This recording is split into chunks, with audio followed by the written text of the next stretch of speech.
no? Nakahanda po akong Si Kadante, nung nakita ko nag-i-speech ho, mga kababayan, doon sa Iglesia ni Cristo, medyo malumay, ano na eh, parang malupaypay na ho yung mga yung boses at ramdam na yung stress, mga kababayan eh. Oh, pakinggan po natin. Handa naman daw pong makulong si Rodante Marcoleta, mga bossing, okay? Oh, baka mamaya tatago kayo ha. Langya kayo kapag ka may warrant to arrest na. Biglang tago-tago ha. Oh, game. ngayong gabi. Hmm.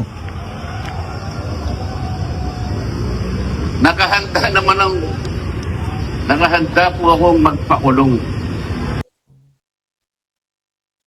Korteng Lego ang peluka, sabi sabi na Batman. Ang yaka, seryoso tayo dito. Tapos bigla mong babanatang Korteng Lego yung peluka ni Marcoleta. Grabe ka. Oh. Game. Kung kinakailangang maaresto po ako, Ayun oh.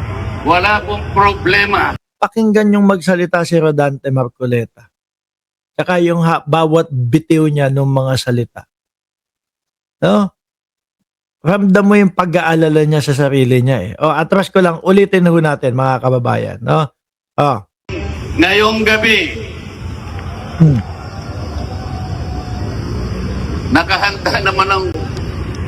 nakahanda po akong magpakulong. Ay. Kung kinakailangan Palakpakan yung tao. Oo! Palakpakan pa ha. Oh, makukulong na nga eh. Pinalakpakan niyo pa. maaresto po ako, wala pong problema. Kung Yan, pati si Aurelia Soriano, napansin, iiyak na si Marcoleta. Binasa din kaya ang peluka niya? Sabi, binabasa. Gabi kayo. ito po ang kabayarang hinihingi para ipagtanggol ko ang katarungan at ang pambansang kagalingan at ang interes ng mamamayang Uy! Yan na naman tayo. No, ikaw mismo yung umamin. Uulitin namin sa iyo, baka nakalimutan mo na kagaya nung mga KIG at doon sa sinasabi mo na there is no such as West Philippine Sea. Ikaw yung umamin. Ikaw yung naglaglag sa sarili mo. 'Di ba? Matandaan mo na question ka. Oh. Na question ng netizen. Bakit ganun? Salin ni Marcoleta nasa 50 milyones la. Yung gastos doon sa kanyang kampanya umabot ng 100 milyong pataas. Di ba? Oh, na-question yun. Tapos, ngayon, nakita doon, walang nakasulat na pangalan doon sa iyong sose. Walang any contributor or wala kahit ano. Ngayon, tanong ng taong bayan, ano yun? 55 million o kung magkano 50 million yung pera niya tapos 100. Ang gulo.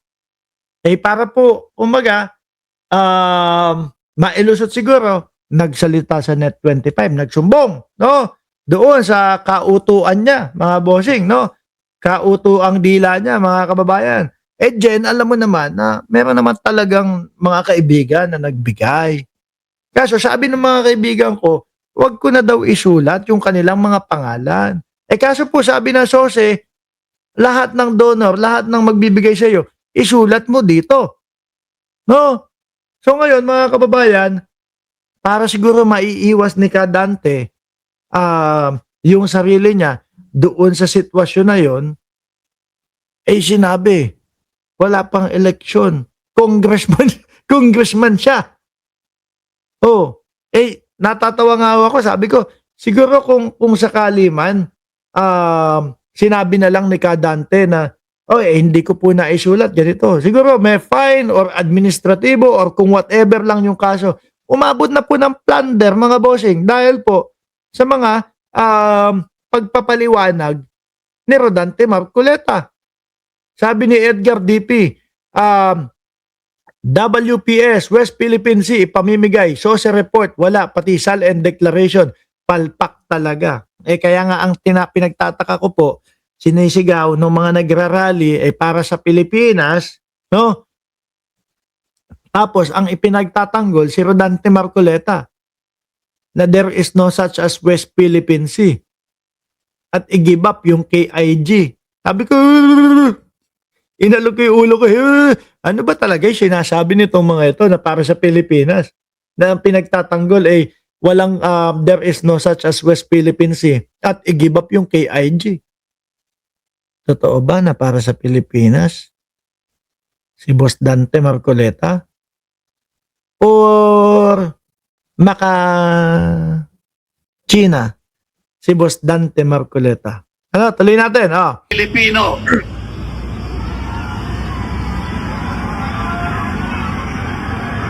Humihinga malalim siguro. Ang daldal ko kasi. Naipit tuloy ako dito sa sitwasyon na ito. No, tingnan mo, yari tuloy ako. No, hindi naman dapat ako nagpapaliwanag ng ganito. Ngayon, ito, kulungan ang kakaharapin ko.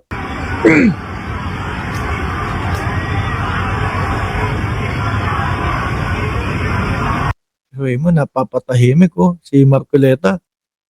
No, natitigil ng ganyan. Napapaisip siguro yan, putik na yan. Diba mga pinagsasasabi ko kasi?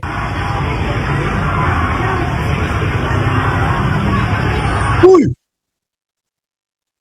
Tuloy, sir. Naghihintay kami sa sasabihin mo. Ano ba, stress ka na dyan?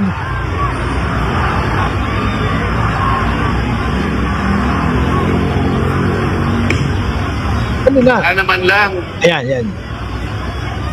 sana man lang may ninakaw ako. Oh. Sana man lang kasama ko sa mga mandarambong. Sir nga, ulitin ko ha. Siguro pangatlo, pang-apat ko nang sinabi ito. Yung plunder na sinasabi o ikakaso sa inyo, may mga sangay daw yun. Kasama yung pagtanggap ng regalo na hindi bababa sa 50 milyones mga kababayan. O yes, si Rodante Marcoleta. Ngayon po mga bossing, puntahan natin, dakuin po natin mga kababayan, wala pong iba kundi si Yorme. Sabi ni Edgar DP, malapit na ang oras niya kaya naglo-loading. Hindi kapag kaganyan talaga pag stress, mapapahinto ka no? Nagsalita si Yorme mga kababayan kaninang umaga. Ngayon, ano kaya ang sasabihin? Kasi 'di ba, yung mga INC na nagrarally, lilipat daw po mga bossing doon sa Liwasang Bonifacio. Ngayon, ang aga ni Yormeng gumising mga kababayan.